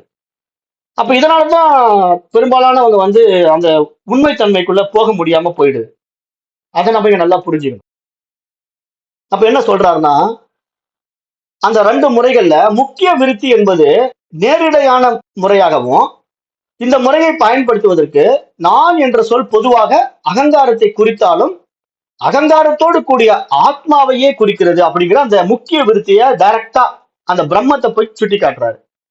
பிரம்மத்துக்கு தான் அந்த முக்கிய விருத்தி. நான் அப்படிங்கிற ஒரு விஷயம் எங்கிருந்து வெளிப்படணும்னா அது ஆத்மாவிற்கே உரித்தானது, பிரம்மத்துக்கே உரித்தானது, அறிவுக்கே உரித்தானதுங்கிறத நல்லா புரிஞ்சுக்கணும். நான் யார் அப்படிங்கிற விசாரணையில நீங்க சித்தா சிதாபாசனா அப்படின்னு ஒரு கேள்வி நம்ம கேட்டோம்னா, நல்ல தெளிந்த ஞானி நான் சித்து என்றுதான் சொல்லுவான், சிதாபாசன் என்று சொல்ல மாட்டான். ஆனா சிதாபாசன்கிற ஒரு நிலைக்குள்ள இருக்கிறவன் தன்னை சித்து என்பதாக காட்டி ஏமாத்திக்கிட்டு இருப்பான். அந்த ஆபாச ஜீவனையே தன்னை அறிவாக வச்சுக்கிட்டு இந்த உலகத்துல அட்டகாசம் பண்ணிட்டு இருப்பான். அவன் தான் போலி ஜீவன், போலி மனம். அப்ப அதனால இங்க அதை நம்ம புரிஞ்சுக்கணும். இங்க உண்மையிலேயே அகம் நான் அப்படிங்கிற வார்த்தை சாட்சாத் அந்த பரமனை மட்டுமே குறிக்கும், பரமாத்மாவை மட்டுமே குறிக்கும், சராசரி மனதை குறிக்கவே குறிக்காதுங்கிறத இங்க தெளிவுபடுத்துறாரு. அதனாலதான் அதை முக்கிய விருத்திங்கிறாரு, முக்கிய விருத்தி. அப்புறம் இன்னொன்னு சொல்றாரு இல்லையா, இன்னொரு விருத்தி குண விருத்தி. அகம் என்ற சொல்லுக்கு பொருளாக எடுத்துக்கொள்கின்ற அந்த நிலையில இந்த மனசானது என்ன பண்ணுதுன்னா, குணபேதங்களை சிக்கிக்கிட்டு தன்னை சத்துவ குணத்துல மேலோங்கிக்கிட்டு தன்னை சாமியார் மாதிரி காட்டிக்கிட்டு நான் பிரம்மம்னு சொல்லிட்டு இருக்கோம். அப்ப இந்த மாதிரி 2 விருத்திகள் இருக்கு. அப்ப இதுல எந்த விருத்தியில நாம் இருக்கிறோம் அப்படின்னா, நான் சித்துங்கிற நிலைக்குள்ள போயிட்டா அங்க குண விருத்தி கிடையாது, அங்க முக்கிய விருத்தி ஆகிய நான் என்ற ஒன்று மட்டும் இருக்கும். அது காரணம் என்னன்னா, அது தன்னுணர்வு. அதுதான் இருட்டுல கூட நான் இருக்கும்போது நான் இருக்கிறேன்னு என்னால சொல்ல முடியுமே தவிர இன்னொருத்த வந்து எனக்கு சொல்ல வேண்டியதில்லை. கும் இருட்டுல நான் உட்கார்ந்து இருக்கும் போது இன்னொருத்த வந்து நீங்க இருக்கீங்கன்னு சொல்லணுமா? நான் இருக்கிறேன்னு எனக்கு தெரியும். இன்னொருத்த என்னை காட்டி கொடுக்க வேண்டிய வேலை கிடையாதுங்க. அப்போ என்னுடைய நண்பன் இருப்பது எனக்கு தெரியாம இருக்கலாம், என்னுடைய நண்பன் முன்னாடி வைக்கப்பட்ட டீப்பாயில இருக்கக்கூடிய டீ எங்க இருக்குன்னு தெரியாம இருக்கலாம், பிஸ்கட் எங்க இருக்குன்னு தெரியாம இருக்கலாம். ஆனா நான் இருக்கிறேங்கிறத எனக்கு இன்னொருத்த வந்து சொல்லணுங்கிறது கிடையாது. அது எப்பொழுதும் என்னை நான் உணர்ந்து கொண்டிருக்கின்ற நிலைப்பாடு. அதுதான் இங்க முக்கிய விருத்தி. அந்த விருத்தி பிரம்மத்துக்கே உரித்தானதுங்கிறத இங்க புரிய வைக்கிறார். அதுதான் இந்த பூர்வ பிச்சை கேட்கிற கேள்விக்கு பதிலாக இங்க அகம்ங்கிற வார்த்தைக்கு தெளிவுபடுத்திட்டார். இது ஒரு பதில், ஆச்சாரியருடைய பதில். அடுத்து ஒரு கேள்வி கேட்கிறான். அகம் பிரம்மாஸ்மி என்ற மகா வாக்கியத்தில் உள்ள அகம் என்ற சொல் அகங்காரத்தை குறிக்கவில்லை, பிரம்மத்தை தான் குறிக்கிறது என்று கூறுகிறீர்கள். மறைமுகமாக நான் என்ற சொல் மூலமாக சுட்டிக்காட்டப்படுகின்ற பிரம்மம் என்பது என்ன என்று சற்று விளக்குங்களேன் அப்படின்னு கேட்கிறான் பூர்வபட்சி. அதுக்கு ஆச்சாரியர் பதில் சொல்றாரு. பிரம்மம் என்பது அறிவு தத்துவம். அது உடலின் ஒரு பகுதியோ அல்லது அதிலிருந்து வெளிவந்த ஒரு பொருளோ கிடையவே கிடையாது. இது உடலால் வரையறுக்கப்படுகிறதும் கிடையாது. மேலும் இது தேச காலத்தினாலும் வரையறுக்கப்படாதது. உடல் அழிந்தாலும் அது தொடர்ந்து இருந்து கொண்டேதான் இருக்கின்றது. அதனால் இதை பிரம்மம் என்று கூறப்படுகிறது. அந்த பிரம்மத்துக்கு விளக்கம் கொடுக்கிறாரு. ஏன்னா பிரம்மம்ங்கிறது வந்து ஒரு அறிவு தத்துவம்பா. அது இந்த உடலுக்கும் மனதுக்கும் அப்பாற்பட்டு இருக்கிறது. அது எப்பொழுதும் இருப்பு கொண்டிருக்கிறது. அது மட்டும் தான் இருக்கிறது. அது எதனுள்ளும் வரையறுக்க முடியாதது. அது ஒரு உடம்புக்குள்ள வந்து மாட்டிக்கிச்சின்னு சொன்னா அது எப்படி பிரம்மமா இருக்க முடியும்? பிரம்மம் வந்து உடம்புக்குள்ள இருக்குதுங்க. ஆத்மா வந்து உடம்புக்குள்ள உட்கார்ந்துட்டு இருக்குங்க. அவர் போயிட்ட பிறகு அந்த ஆத்மா வெளியே போயிடுச்சுங்கன்னு சொன்னா, அப்ப ஆத்மாவை யாரோ சிறை வச்ச மாதிரி இருக்காதா? சிந்திச்சு பார்க்கணும். நம்ம வந்து லாஜிக்கா இந்த துவைதிகள் சொல்ற மாதிரி எல்லாம் நம்ம யோசனை பண்ணோம்னா ரொம்ப முரண்பாடா இருக்கும். ஏன்னா ஆத்மா வந்து நம்ம உடம்புக்குள்ள இருக்குதுன்னு சொன்னா அந்த ஆத்மாவை சிறை வைக்கப்பட்ட மாதிரி ஆயிடும். அந்த உடம்பு இருக்கிற வரைக்கும் ஆத்மா இருக்கிறதும், உடம்பு போன பிறகு ஆத்மா வெளியே போறதும், அதுக்கு நம்ம சிறை வாழ்க்கையா 60 ஆண்டு 100 ஆண்டுட்டு வந்து உள்ள உட்கார்ந்து இருக்கிறது அதுக்கு என்ன ஒரு தண்டனையா அது? அப்படி நம்ம பார்க்க கூடாதுங்கிறாரு. ஆத்மாங்கிற ஒரு விஷயம், பிரம்மங்கிற ஒரு விஷயம் எங்கும் எதிலும் வியாபித்திருக்கிறது. அது எதற்குள்ளும் அதை கட்டுப்படுத்த முடியாது. அது வரையறைக்கே வராதது. அது உடலுக்கும் மனதிற்கும் அப்பாற்பட்டது. அப்படின்னு அந்த பிரம்மத்தை பற்றி ஒரு எக்ஸ்பிளனேஷன் இங்க கொடுக்குறாரு. அவங்க கேட்ட கேள்விக்கு அகம் பிரம்மாஸ்மிங்கிற மகா வாக்கியத்துல அகங்கிற சொல் வந்து அகங்காரத்தை குறிக்கலன்னா உண்மையிலேயே அது எப்படி இருக்குன்னு கேட்கிறான். உண்மையிலேயே அது சுயம் பிரகாச அறிவா இருக்குது. அது எதற்கும் கட்டுப்படாதது. எந்த ஒரு விஷயத்துக்குள்ள அதை கட்டுப்படுத்தவே முடியாது. அதுதான் பிரம்மம். அப்ப அதை இங்க தெளிவுபடுத்திட்டார். அப்போ இதைத்தான் மகா வாக்கியமான அகம் பிரம்மாஸ்மி என்ற வாக்கியத்தில் உள்ள அகம் என்ற சொல்லால் குறிக்கப்படுகிறது. அப்போ 5 வகையான தத்துவங்கள் ஆத்மாவிற்கும் சத்திற்கும் ஆனந்தத்திற்கும் சித்தாகிய அறிவு மயத்திற்கும் பொருந்துகிறது அப்படின்னு சொல்றாரு. 5 வகையான தத்துவங்கள். அதாவது பிரம்மம் ஆனந்தம் என்று குறிப்பிடும் போது அது கீழ்கண்ட 5 வகையான தத்துவங்களுக்கு பொருத்தப்படுகிறது அப்படின்ட்டு ஒரு 5 வகையான விஷயத்தை இங்க சுட்டி காட்டுறாரு. அது என்னென்ன அப்படின்னு பார்த்தா, ஆனந்தம் என்பது மனதின் காரியமோ ஒரு பகுதியோ அல்லது அதிலிருந்து உருவாக்கப்பட்டதோ கிடையாது அப்படின்னு சொல்றாரு. அதை நம்ம நல்லா புரிஞ்சுக்கணும். ஆனந்தம் என்பது எப்படின்னா மனதுக்கான காரியம் கிடையாது, அல்லது மனதிற்கான ஒரு பகுதி கிடையாது, அல்லது மனதினால் உருவாக்கப்பட்டதும் கிடையாது. ஆனந்தம் என்கின்ற விஷயம் வந்து மனதிற்கு சம்பந்தப்படாத ஒரு விஷயம் என்பதை சொல்றாரு. முதல்ல ஆனந்தம் தனித்துவமான வஸ்து, விரும்பப்பட பொருளாகவும் இல்லை. ஆனந்தம் ஒரு தனித்துவமான வஸ்துங்கிறதுனால அது வந்து எதனால் விரும்பப்படுகிறது அப்படின்னு பார்த்தா, இங்க மனசு தான் அது ஆனந்தத்தை அடைய விரும்பினாலும் ஆனந்தத்துக்கு அது விருப்பப்பட வேண்டிய ஒரு விஷயமா இல்லைங்கிறத இங்க சொல்ல வர்றாரு. அப்படி புரிஞ்சுக்கணும். மேலும் 3வதாக ஆனந்தம் மனதால் வரையறுக்கப்படாதது. ஆனந்தம் என்ற ஒரு விஷயம் வந்து மனதுக்குள்ள வந்து இவ்வளவுதான் இருக்கும், இந்த இந்த அளவுக்கு தான் ஆனந்தம் அளவு, இதுக்கு மேல ஆனந்தம் கிடைக்காது அப்படிங்கிற மாதிரி ஒரு வரையறைக்குள்ள எல்லாம் ஆனந்தத்தை கொண்டு வர முடியாது அப்படிங்கிற 3வது விஷயத்தை சொல்றாரு. 4வது ஆனந்தம் மனம் அழிந்தாலும் தொடர்ந்து இருந்து கொண்டே இருப்பது அப்படிங்கிறாரு. அப்புறம் 5வது ஆனந்தம் என்பது உண்மையிலேயே மனதின் இல்லாமையிலே அனுபவிக்க முடியாது அப்படிங்கறதை தெளிவுபடுத்துறாரு. அப்ப இங்க எல்லாமே எப்படி நம்ம இங்க புரிஞ்சுக்கணும்னா, சச்சித்த ஆனந்தம்ங்கிற அந்த வார்த்தை இருக்கு இல்லையா, சத்து சித்து ஆனந்தம் அப்படிங்கிறது பிரம்மத்தை குறிக்கிற வார்த்தை. அப்ப நான் ஏற்கனவே அதுக்கெல்லாம் விளக்கம் கொடுத்துட்டேன். சத்துங்கிறது வந்து இருப்பு, சித்துங்கிறது அறிவு, ஆனந்தம்ங்கிறது அந்த எல்லையற்ற மகிழ்ச்சி, பேரானந்த நிலை அப்படிங்கறத நம்ம புரிஞ்சுக்கிட்டோம். ஆனா அந்த எல்லையற்ற மகிழ்ச்சி, அந்த பூரண திருப்தி, இதுதான் ஆனந்தமா இருக்க முடியும். அப்ப இந்த பூரண திருப்திங்கிற ஒரு நிலைப்பாடு வந்து எப்படி எதனால உண்டாக்கப்படுகிறது அப்படின்னு பார்த்தா, அது எதனாலும் வரையறுக்கப்பட முடியாத ஒரு நிலையில தான் அது இருக்க முடியுமே தவிர, அதை ஒரு பவுண்டரிக்குள்ள கொண்டு வந்து இவ்வளவுதான் இதுக்கு ஆனந்தம் அப்படின்னு நம்ம ஏதாவது ஒரு வரையறை வைக்க முடியுமா? அப்படிலாம் வைக்க முடியாது. பவுண்டரிக்குள்ள இவ்வளவுதான் ஆனந்தத்தை கொடுப்பேங்க, இதுக்கு மேல ஆனந்தம் இல்லை அப்படின்னு சொல்ல முடியுமா? அன்பு மாதிரி எடுத்துக்கங்களேன். ஆனந்தம் புரியலன்னா அன்பு எடுத்துக்கங்க. இப்ப அன்புங்கிற ஒரு விஷயத்த நான் இந்த குழந்தைக்கு இவ்வளவு அன்பு கொடுப்பேன், கணவனுக்கு இவ்வளவு அன்பு கொடுப்பேன் அப்படின்னு பிரிச்சு எல்லாம் அன்பை கொடுக்க முடியுமா? அந்த அன்புங்கிறது பொதுவானது. அதுக்கு வந்து வார்த்தை இல்லை. அது நம்முடைய ஆத்மார்த்தமா வெளிப்படக்கூடிய ஒரு விஷயம். அது வந்து நம்ம ஒரு லிமிடேஷனுக்குள்ள ஒரு 10% குழந்தைக்கு அன்பு, 20% கணவனுக்கு அன்பு, மீதி ஒரு 10% என்னுடைய பொண்ணுக்கு அன்புன்னு இப்படி எல்லாம் பிரிச்சு கொடுக்க முடியுமான்னா அப்படிலாம் முடியாது. அதுக்கு ஒரு வரையறையே கிடையாது. அது மாதிரிதான் இங்க ஆனந்தத்துக்கும் ஒரு வரையறை கிடையாதுங்கிறது நம்ம புரிஞ்சுக்கிட்டு இந்த 5 விஷயங்கள ஆனந்தத்தை பற்றி ஒரு புரிதலை கொடுக்கிறாரு. ஆனந்தம்ங்கிறது மனதின் காரியமோ ஒரு பகுதியோ அல்லது அதிலிருந்து உருவாக்கப்பட்டதோ கிடையாதுங்கிறத முதல் விஷயமா சொல்லியிருக்காரு. அப்புறம் ஆனந்தம் தனித்துவமானதுன்னு சொல்லிட்டாரு. அது எதனோடும் சம்பந்தப்படாதது. அது இந்த மனசோடு சேர்ந்து தான் அது வேலை செய்யுங்கிற மாதிரி எல்லாம் நினைச்சுக்காதீங்க. மனசே இல்லைன்னாலும் அது இருக்கும். மனசு இருந்தாலும் மனதின் மூலமா அது அறியப்படும். இங்க ஆனந்தம்ங்கிற ஒரு விஷயம் வந்து தன்னுடைய சுயம் இல்லையா, அந்த சுயத்தை வந்து நான் இன்னொரு விஷயத்துல எப்படி அனுபவமாக்க முடியும்? அது எப்பொழுதும் நானே அதுவாக இருந்து கொண்டிருக்கிறேன். அதுக்கு தான் நான் உதாரணம் சொன்னேன். சர்க்கரையினுடைய சுவை வந்து சர்க்கரையை தெரிந்து கொள்ள முடியாதது போல, அந்த ஆனந்தத்தினுடைய அந்த தன்மையை அந்த அறிவே அனுபவமாக்க முடியாது. அப்ப அதை அனுபவம் ஆக்கணும்னா அதுக்கு இந்த மனசின் மூலமா தான் அனுபவமாக்க முடியும்னு நம்ம கடந்த பாடல்கள்ல சொல்லிட்டோம். அப்ப அந்த மனம்ங்கிறது வந்து எதுக்குன்னா, அது தன்னை வெளியிருந்து அனுபவமாக்க ஆசைப்படுவதனால அந்த விஷயத்துக்குள்ள வந்து அனுபவமாக்கி பார்க்குது. ஆனா அது அதுக்குள்ள போய் சிக்கிறதோ, பவுண்டரிக்குள்ள போய் மாற்றுறதோ கிடையாது.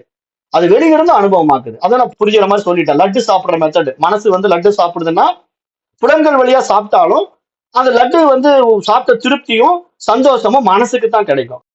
அந்த நாக்குக்கோ, உடம்புக்கோ கிடைக்காது. அது மாதிரி இங்க ஆத்மாவுக்கு கிடைச்சுக்கும். ஆனா மனசுக்கு அது தேவையில்லை. அது மாதிரி புரிஞ்சுக்கணும். அப்படி புரிஞ்சுக்கணும். அப்போ ஆனந்தம் படைப்புக்கு முன்பே இருந்திருக்கிறது. அப்ப மனதில் இது உருவாக்கப்படுவதில்லை அப்படிங்கறத நல்லா புரிஞ்சுக்குங்கன்னு சொல்றாரு. இது ஜகத்திற்கு காரணமாகவும் இருக்கிறது. இதிலிருந்து பஞ்சபூதங்களும் தோன்றியது அப்படின்னு சொல்றாரு. ஆனந்தம் மனதின் மகிழ்ச்சி நிலையை குறிக்கின்ற அடைமொழி அல்ல. இது சுத்த சைதன்யத்தை குறிக்கின்ற பெயர் சொல்லாகும். இதை பூமா என்ற சொல்லால் சாந்தோக்கிய உபநிஷத்திலே அழைக்கப்படுகிறது என்று சொல்றாரு. அப்ப இந்த ஆத்மாவுக்கு இன்னொரு பேர் இருக்கு, பூமா அப்படின்ட்டு. அப்ப இது மாதிரி நிறைய விஷயங்களை வந்து மகான்கள் நமக்கு புரிய வைக்கிறதுக்காக இது மாதிரி விளக்கங்களை எடுத்துக்கிட்டே வராங்க. அந்த அடிப்படையில நம்ம இங்க இப்படி புரிஞ்சுக்கணும். அதுதான் இவன் கேட்ட கேள்விக்கான பதிலா இங்க சொல்றாரு. அப்புறம் மேலும் சொல்றாரு, பிரம்மம் என்பது சுத்த சைத்தன்யம். அதை ஆனந்தம் என்று நாம் கூறுறோம். படைப்பில் உருவாக்கப்பட்டுள்ள எதனிடத்திலுமே ஆனந்தம் கிடையாது. ஏனென்றால் அவைகள் உணர்வற்றதாக இருக்கின்றது. அதனால் அவைகளால் சுகத்தை தர முடியாது. ஆனந்தம் என்ற வஸ்து பிரபஞ்சத்தையும் தேசத்தையும் காலத்தையும் கடந்து நிற்கிறது. அதுவே மனதில் பிரதிபலிக்கும் போது மனதில் அந்த உணர்ச்சியை நாம் அனுபவிக்கின்றோம் அப்படின்னு சொல்றாரு. அதாவது மனதுல கொஞ்சம் பட்டு பிரகாசிக்கும் போதே நமக்கு வரக்கூடிய ஆனந்தம் நல்ல ஆனந்தமா தான் இருக்குது. அதான் நான் உதாரணம் சொன்னேன். ஒரு செல்போன் வந்து 1,50,000 போட்டு வாங்கும் போது அந்த பொருளை நான் சந்தோஷமா அனுபவிக்கிறேன். அப்ப இந்த ஆனந்தத்தினுடைய எல்லைய பிரமாதா, பிரமேயம், பிரமோதம் அப்படிங்கிற வார்த்தைகள்லாம் இருக்கு இல்லையா, அதுல எப்படி புரிய வைக்கிறாங்க மகான்கள் அப்படின்னா, இப்போ 3 விஷயமா அதை புரிய வைப்பாங்க. மகிழ்ச்சி அப்படிங்கிற ஒரு விஷயத்த வந்து நீங்க ஃபர்ஸ்ட் அந்த பொருளை அடையணுங்கும் போது ஒரு மகிழ்ச்சி உங்களுக்கு வரும். உதாரணத்துக்கு அந்த செல்போனே வச்சுக்கலாமே. இப்ப நான் என்ன பண்றேன், ஒரு பேப்பர் எடுத்து படிச்சுக்கிட்டு இருக்கும்போது திடீர்னு ஒரு புது ஆப்பிள் போன் வந்து இன்ட்ரடியூஸ் பண்ணியிருக்கான். அந்த ஆப்பிள் போனுடைய விலை வந்து 1,50,000 கீழே ரேட்டு போட்டிருக்கான். அந்த மாடலை பத்தி ஒரு டீடைல்ஸ் எல்லாம் கொடுத்துருக்கான், கான்ஃபிகரேஷன் எல்லாம் கொடுத்துருக்கான். இந்த போன் வந்து இத்தனை எம்பியில் இருக்கு, இத்தனை ஜிபியில் இருக்கு, இது இந்த மாதிரி தயாரிக்கப்பட்டிருக்கு, இந்த ஐசி இப்படி போட்டிருக்கு, எல்லா விவரம் கொடுக்கலாம். இதெல்லாம் நான் படிச்சு பார்த்த உடனே அந்த போனை வாங்கணுங்கிற ஒரு ஆசை எனக்கு வந்துடுது. அப்ப இந்த ஆசை வந்த உடனே ஒரு மகிழ்ச்சி எனக்குள்ள வருது. இந்த போனை வாங்கணுங்கிற ஒரு மகிழ்ச்சி எனக்கு இருக்குது. அது வந்து ஒரு ஆரம்ப நிலை மகிழ்ச்சி அப்படின்னு புரிஞ்சுக்குங்க. அடுத்தது நான் என்ன பண்றேன், கடை வீதிக்கு போறேன். போன உடனே அந்த அவன் சொல்ற அந்த பேப்பர்ல இருக்கிற போனை காட்டுங்க, அந்த பேப்பர்ல இருக்கிற போனை எடுத்து காட்டின உடனே அந்த போனை நம்ம நேரடியா பார்த்து கையில எடுத்து பாக்குறேன். இப்ப நான் அடையக்கூடிய ஆனந்தம் அந்த பேப்பர்ல பார்த்ததுக்கும் இதுக்கும் வித்தியாசம் இருக்கும். பேப்பர்ல பார்க்கும்போது வெறும் பொம்மையா பார்த்துட்டு இருந்தேன். அப்ப ஒரு மகிழ்ச்சி எனக்கு இருந்தது, அதை வாங்கணுங்கிற மகிழ்ச்சி இருந்தது. இப்ப நான் வாங்க போறேங்கிறதுனால அதை கையில எடுத்து பார்த்த உடனே என்னுடைய மகிழ்ச்சி இன்னும் கொஞ்சம் அலாதியா ஆயிடுது. அதாவது பொம்மையா பார்த்துக்கிட்டு இருந்த போன் வந்து இப்ப கையில வந்துருச்சு. அப்ப என்னுடைய மகிழ்ச்சி இப்போ பூரிக்குது. ஆஹா, நான் நினைச்ச போன் பார்த்துட்டு கையில வந்துருச்சே, அருமையா இருக்குது அப்படின்னு அந்த போனை நானு பார்த்து மகிழ்ச்சி அடைகிறேன். இது ஒரு ஆனந்தம். இந்த ஆனந்தத்தினுடைய எல்லையை வந்து நிரூபிக்க முடியாதுங்கிறது சொல்றேன். அந்த ஸ்டேஜ்ல ஒரு ஆனந்தம், இந்த ஸ்டேஜ்ல ஒரு ஆனந்தம். இப்ப நான் அடுத்தது என்ன பண்றேன், 1,50,000 கொடுத்துட்டு அந்த போன் வந்து என்னதான் மாத்திக்கிறேன். பார்க்கும்போது அது என்னுடைய போன் கிடையாது, அவங்க போனு. ஆனா அது என்னதாகும் போது 1,50,000 கொடுத்து அந்த போனை நான் வாங்கிட்டேன். இப்ப என்னுடைய கைக்கு வந்த உடனே எனக்கு இருக்கின்ற மகிழ்ச்சி இருக்கு பாருங்க, அது அந்த பேப்பர்ல பார்த்தப்போ இருந்த மகிழ்ச்சியை விடவும், வாங்கும் போது நான் அந்த போனை பற்றி ஆராய்ச்சி பண்ணும் போது இருந்த மகிழ்ச்சியை விடவும், அந்த போன் வந்து என்னுடைய கைக்கு வந்த பிறகு இருக்கின்ற மகிழ்ச்சி இருக்கு பாருங்க, அது வந்து எதனோட கம்பேர் பண்ண முடியும், எதனோட கம்பேர் பண்ண முடியாது. அது ரொம்ப மற்றற்ற மகிழ்ச்சி, ஒரு பேரானந்த நிலை மாதிரி நமக்கு தெரியும். ஆனா இந்த 3 ஆனந்தங்களும் மனதில தான் பிரதிபிம்பித்து பிரகாசிக்குது. மனசு தான் ஒவ்வொரு ஸ்டேஜ் தாண்டுது. முதல் நிலை ஆனந்தம், 2ஆம் நிலை ஆனந்தம், 3ஆம் நிலை ஆனந்தம் என்று மனசு தான் அந்த ஆனந்தத்தை இப்படி வரையறுத்து வச்சிருக்கு. ஆனா உண்மையான ஆனந்தம் இதற்கெல்லாம் அப்பாற்பட்டதுன்னு சாஸ்திரம் சொல்லுது. காரணம் என்னன்னா, இந்த மாதிரி விஷயங்கள் அடையக்கூடிய ஆனந்தம் மாதிரி நீங்க ஆத்ம ஆனந்தத்தை பார்க்காதீங்க. ஏன்னா இது வந்து ஒரு புறப்பொருளால் அடையக்கூடிய ஆனந்தம். அது வந்து ஒரு வரையறைக்குள்ள இருக்குது. அது பிட்டு பிட்டா வருது அந்த ஆனந்தம். பார்க்கும்போது ஒரு ஆனந்தம், அதை கையில எடுத்து பார்க்கும்போது ஒரு ஆனந்தம், அதை அனுபவமாக்கும் போது ஒரு ஆனந்தம். தன்னுடையதாக மாறும்போது ஒரு ஆனந்தம். ஆனா இந்த மூன்றுக்கும் அப்பாற்பட்டு அந்த ஆனந்தமாகவே நானே இருக்கின்றேங்கிறது எதனால சொல்ல முடியும்? வார்த்தைகளால சொல்லவே முடியாது. அப்படிப்பட்ட ஆனந்தம். ஆனா அந்த ஆனந்தம் இருப்பதினால்தான் இந்த ஆனந்தம் நமக்கு வருதுன்னு சொல்றாரு. இந்த சின்ன சின்ன பொருள்கள் அடையக்கூடிய ஆனந்தம், அந்த உண்மையான ஆனந்தம் இருப்பதினால்தான் உணரப்படுகிறது. அது இந்த மனதின் மூலமாக உணரப்படுகிறது.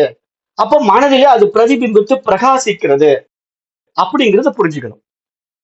அப்ப அந்த நிலையில் தான் இங்க ஆத்ம அனுபவம் உண்டாகுதுங்கிறத புரிஞ்சுக்கங்க. ஆத்ம அனுபவங்கிறது வேற ஒண்ணும் கிடையாது. ஆத்மானாலும் ஆனந்தம்னாலும் ஒண்ணுதான். ஆனா அந்த ஆனந்தம்ங்கிறது அனுபவம் ஆகும்போது இந்த மனதின் மூலமாக ஆகின்ற அனுபவத்துக்கே நமக்கு ஒரு மட்டற்ற மகிழ்ச்சி, ஒரு ஆனந்தம் வருது.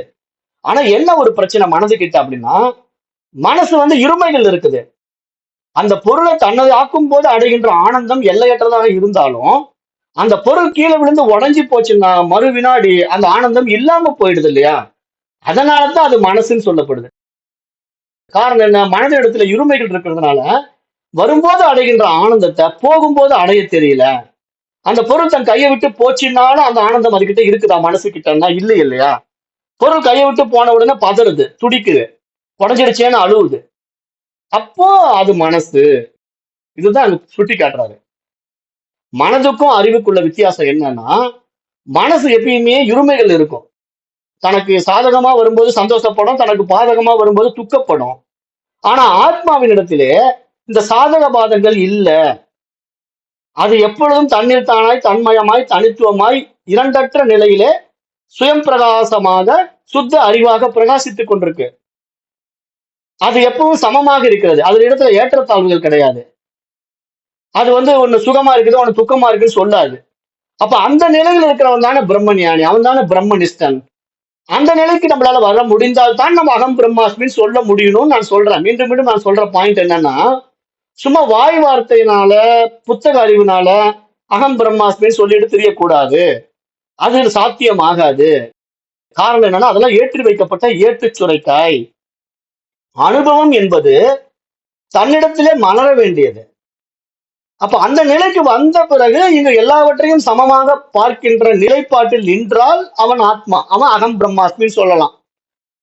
அந்த நிலையில நிக்க முடியல, எனக்கு உலக விவகாரங்களுக்குள்ள பற்று இருக்குது, பிரச்சனை வரும்போது நான் கவலைப்படுறேன், சந்தோஷம் வரும்போது ஆட்டம் போடுறேன் அப்படின்னா அது பரோட்ச ஞானம் தான். அப்ப அகம் பிரம்மாஸ்மின்னு சொல்றவன் என்ன ஆகும்னா, பிரச்சனைகளை கொண்டு வந்து வாழ்ந்து கொண்டிருப்பான். அவன் வந்து புறத்துல பார்ப்பதற்கு ஞானி போல தெரிவான். ஆனால் அவன் ஞானியாக ஆக முடியாது. அவன் தன்னைத்தானே ஏமாற்றுவது மட்டும் இல்லாம சமுதாயத்தையும் ஏமாற்றிக் கொண்டு அவன் பிறவியை கடக்க மாட்டான்னு சொல்லுது சாஸ்திரம். ஏன்னா இது மாதிரி எல்லா காலத்திலும் எல்லாரும் இருக்கிறாங்க. இந்த காலத்துல மட்டும் கிடையாது இது. அந்த காலத்துல இருந்தே போலிகள் நிறைய இருப்பாங்க இல்லையா? அது மாதிரி எல்லா காலங்களிலும் இருப்பாங்க. ஆனா நாம இந்த பாடத்துல படிக்க வந்த நாம எந்த நிலையில் இருக்க வேண்டும் என்பது நம்மிடத்திலேயே கொடுக்கப்பட்டிருக்கிறதுனால நாம சரியா முடிவு எடுத்துக்கணும்னு சொல்றாரு. ஏன்னா ஒவ்வொருத்தருக்கும் அந்த சுய அறிவு இருக்கு இல்லையா? நம்மளே அந்த சுயம் தானே. அப்ப நான் எப்படி நிற்கிறேன், நான் எப்படி நிற்க வேண்டும் என்பதை நான் தான் தீர்மானிக்க வேண்டுமே தவிர மற்றவர்கள் என்னுடைய வாழ்க்கையை தீர்மானிக்க முடியாது. அப்ப நான் என்னுடைய மனசாட்சிப்படி நான் எப்படி வாழ்றேங்கிறத நானே சுயமா உள்ள விசாரம் பண்ணி பார்த்தா நான் அகம் பிரம்மாஸ்மின்னு சொல்ல முடியும்னா சொல்லணும். இல்லைன்னா அப்படி சொல்லக்கூடாது. நான் மனசுல தான் இருக்கிறேன் அப்படின்னு தெரிஞ்சுக்கிட்டு இன்னும் மேல்நிலைக்கு மனதை உயர்த்துவதற்கான பாடங்களை படிக்க வேண்டியதுதான். வேற வழி கிடையாது. ஏன்னா மனசு பக்குவம் ஆகணும். அது வரைக்கும் சாத்தியக்கூறுகள் இருக்கு அப்படிங்கறது சொல்றாரு. சாஸ்திரத்துல புரிய வைக்கிறாங்க. அப்ப இதை நம்ம இங்க புரிஞ்சுக்கணும். இதை நம்ம நல்லா புரிஞ்சுக்கிட்டு இதை பாதையில பயணம் பண்ணணும். மேலும் ஒரு கேள்வி கேட்கலாம். அனுபவிக்க முடியாத அந்த பிரம்மானந்தம் எங்கே இருக்கிறது ஒரு கேள்வி கேட்டான். இப்ப நீங்க வந்து இப்படிப்பட்ட ஒரு ஆனந்தம் பிரம்மானந்தம் அப்படின்னு சொல்றீங்க. ஏன்னா இப்ப செல்போன் வாங்கும்போது கிடைக்கிற ஆனந்தம் வந்து அந்த பிரம்மாண்டத்தினுடைய ஒரு துளி. அந்த பிரம்மாண்டத்தை அனுபவமாக்குறதுங்கிறது சாதாரண விஷயம் கிடையாது. அது கடல் மாதிரி வச்சுக்கோங்க அந்த பிரம்மானந்தம். அந்த கடல் மாதிரி இருக்கிற பிரம்மானந்தத்துல ஒரே ஒரு துளி தான் அந்த 1,50,000 போட்டு நான் செல்போன் வாங்கும்போது அடையக்கூடிய ஆனந்தம். அப்ப 1,50,000 செல்போன்ல நான் அடையக்கூடிய ஆனந்தத்தை வந்து பிரம்மானந்தத்தோட கம்பேர் பண்ண முடியுமான்னா முடியவே முடியாது. அப்ப இவன் கேட்கறான், அப்ப அப்படிப்பட்ட அனுபவிக்க முடியாத அந்த பிரம்மானந்தம் எங்கே இருக்கிறது அப்படின்னு ஒரு கேள்வியை பூர்வபட்சி கேட்கறான். ஆச்சாரியர் பதில் சொல்றாரு. நீதான் அந்த வரையறையற்ற பூரண ஆனந்தம். இதுதான் பாயிண்ட். ஏன்னா இங்க வந்து மகா வாக்கிய உபதேசமே தத்துவமசி, நீ அதுவாகவே இருக்கின்றாய்ன்னு சொல்லக்கூடிய அந்த வார்த்தையில சத்தும் அடங்கி இருக்கிறது, சித்தும் அடங்கி இருக்கிறது, ஆனந்தமும் அடங்கி இருக்கிறது. நல்லா புரிஞ்சுக்கணும். தத்துவமசி, அவரு நீ அதுவாகவே இருக்கின்றாய்ங்கிறதா சொல்றாரு தவிர நீ ஆனந்தமாக இருக்கின்றாய்ன்னு சொல்லல, நீ சித்தாக இருக்கின்றாய்ன்னு சொல்லல, நீ சத்தாக இருக்கின்றாய்ன்னு சொல்லல. அது அப்படிங்கிற ஒரு வார்த்தையை மட்டும் தான் போடுறாரு. மகா வாக்கிய உபதேசத்தை நல்லா உள்ள வாங்கிக்கணும். நீ அதுவாகவே இருக்கின்றாய்ங்கிற ஒரு வார்த்தையில எல்லாமே அடங்குது. எல்லாமே அடங்குதுன்னா எது? சத்தும் அடங்குது, சித்தும் அடங்குது, ஆனந்தமும் அடங்குது. அப்போ இந்த கேள்வியில நான் சத்தாகவும் இருக்கின்றேன், சித்தாகவும் இருக்கின்றேன், ஆனந்தமாகவும் இருக்கின்றேன், சச்சிதானந்தமாகத்தான் நானே இருக்கின்றேன், அந்த பூரணமாகத்தான் நானே இருக்கின்றேங்கிறது தான் என்னுடைய யதார்த்தம், என்னுடைய சொரூபம், என்னுடைய சுயம். ஆனால் அந்த சுயத்தை நான் அறிய முடியாதவாறு எது எனக்கு தடுக்குது? மனசு தான் தடுக்குது. மனசு தான் இங்க மாய கண்ணாடியில பிம்பத்தை பார்த்து ஆடிக்கிட்டு இருக்கு, உண்மையை உணர மறுக்குது. அதை இங்க சொல்றாரு. பூரண ஆனந்தமாக நீதான் இருக்கின்றாய்.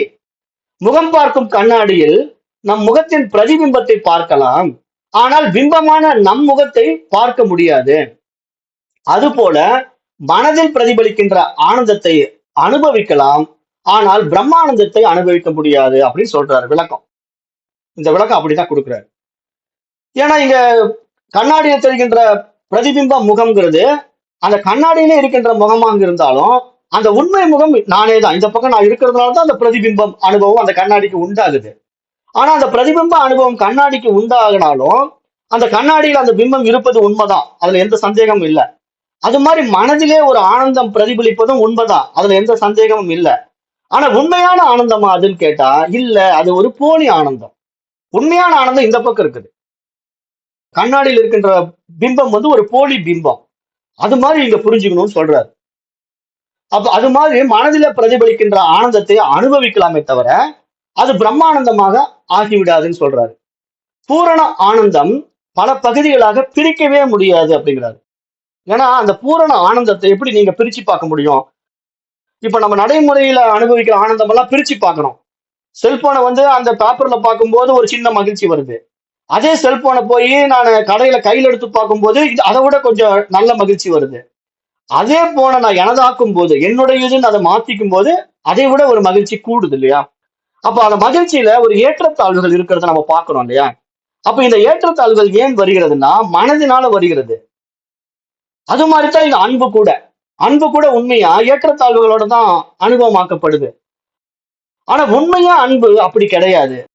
உண்மையா ஆனந்தம் அப்படி கிடையாது. அதை நம்ம நல்லா புரிஞ்சுக்கணும். ஏன்னா இங்க மனதளவுல நீங்க அன்பு செலுத்துனீங்கன்னா அது ஏற்றத்தாழ்வுகளுடன் கூடிய அன்பாகத்தான் இருக்க முடியும். ஏன்னா இப்ப நம்ம குழந்தைகிட்ட செலுத்துற அன்பு பக்கத்து வீட்டு குழந்தைகிட்ட செலுத்துற அன்பு ஒரே அன்பா இருக்குமா? கண்டிப்பா இருக்காது. தன்னுடைய குழந்தை மேல இருக்கிற அன்பு உண்மையான அன்பு மாதிரியும் பக்கத்து வீட்டு குழந்தை வந்து அவங்க முன்னாடி போலியா அன்பு செலுத்துற மாதிரி நம்ம நடிச்சுக்கிட்டு இருப்போம். ஆனா உண்மையான அன்புங்கிறது நம்ம குழந்தைகிட்ட காட்டுறதா தான் இருக்குமே தவிர அந்த குழந்தைகிட்ட நம்ம காட்டுவதாக இருக்காது. அப்ப இங்க சாஸ்திரம் என்ன சொல்லுது? இதெல்லாம் வந்து ஒரு போலி. ஆனா உண்மையான அன்பு இப்படி வந்து இருக்கவே முடியாதுங்குது. ஏற்றத்தாழ்வுகள் அதுல கிடையாதுங்குது. அதனால இங்க நம்ம நல்லா என்ன புரிஞ்சுக்கணும்னா, உண்மையான அன்பா நான் இருக்கிறேனா அப்படின்னு நீங்க பாத்தீங்கன்னா நீங்க பிரம்மம். உண்மையான ஆனந்தமா நீங்க இருக்கிறீங்கன்னா நீங்க பிரம்மம். ஆனா இப்ப நம்ம அடையிற ஆனந்தம், இப்ப நம்ம காட்டுற அன்பு எல்லாமே பிம்பம் தான், போலி தான். அப்ப நம்ம சிதாபாசனா தான் இருக்கிறோம், சித்தா இல்ல. அதை இங்க சுட்டி காட்டுறாரு. அதுதான் இந்த கேள்விக்கான பதில். இந்த பதில் அப்படி சொல்லிட்டு, பூரண ஆனந்தம் பல பகுதிகளாக பிரிக்க முடியாது. என்னுடைய ஆனந்தம் உன்னுடைய ஆனந்தம் என்ற பிரிவுகள் இல்லாதது. அந்த ஆனந்தத்தை எப்படி அனுபவிக்க முடியும் என்ற கேள்வியே தவறானது. ஆனந்தத்தை அனுபவிக்கும் நேரத்தில் அது பூரண ஆனந்தம் அல்ல என்று உணர்ந்து கொள்ள வேண்டும். ஏனென்றால் அந்த ஆனந்தம் ஏதாவது ஒரு பொருளை அனுபவிக்கும் போதோ படைப்பினுடைய ஒரு தன்மையை அனுபவிக்கும் போதோ தற்காலிகமாக அடையப்படுவது. அதனால உண்மையில் பிரம்மானந்தம் அனுபவத்திற்கும் விவகாரத்திற்கும் அப்பாற்பட்டது அப்படிங்கிற மாதிரி இதை சொல்றாரு. இன்னும் இதுல கொஞ்சம் சில விஷயங்கள் இருக்குது. அப்ப நம்ம நேரம் கருதி இன்னும் சில கேள்விகள் கேட்பான். பூர்வபக்ஷி வந்து இன்னும் சில கேள்விகள் கேட்பான். நாளைக்கு பார்க்கலாம். நன்றி. ஓம் தத்சத்.